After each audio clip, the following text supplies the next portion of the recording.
In this flashcard video, we're going to go over voltmeters. A voltmeter is a device used to measure the voltage. To see how voltmeters work, let's take a look at this whiteboard drawing. So over here, we have a circuit with a battery, a resistor, and a voltmeter.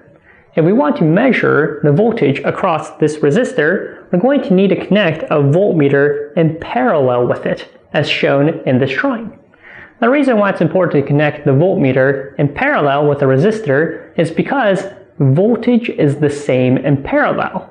So that means this voltmeter is going to be able to measure the same voltage that is across this resistor. Okay, now just as with ammeters, voltmeters are circuit elements and have an internal resistance. So we need to address the question of, do we want our voltmeter to have a high or low internal resistance? And the key thing is the voltmeter is designed to measure the voltage across a circuit element, and it should not impact the circuit. So one thing you want to keep in mind is how resistance works in parallel. And you remember, you get these fractions.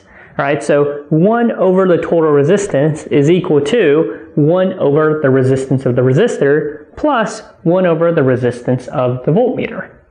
So what resistance of the voltmeter is going to have the smallest impact on the circuit?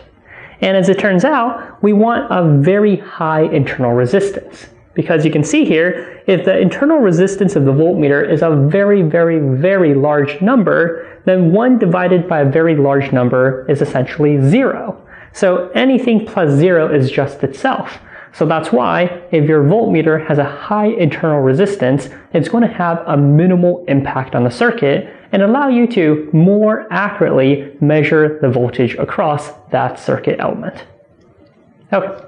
So that's how voltmeters work. They are devices used to measure the voltage. You need to connect them in parallel, and you also want them to have a high internal resistance.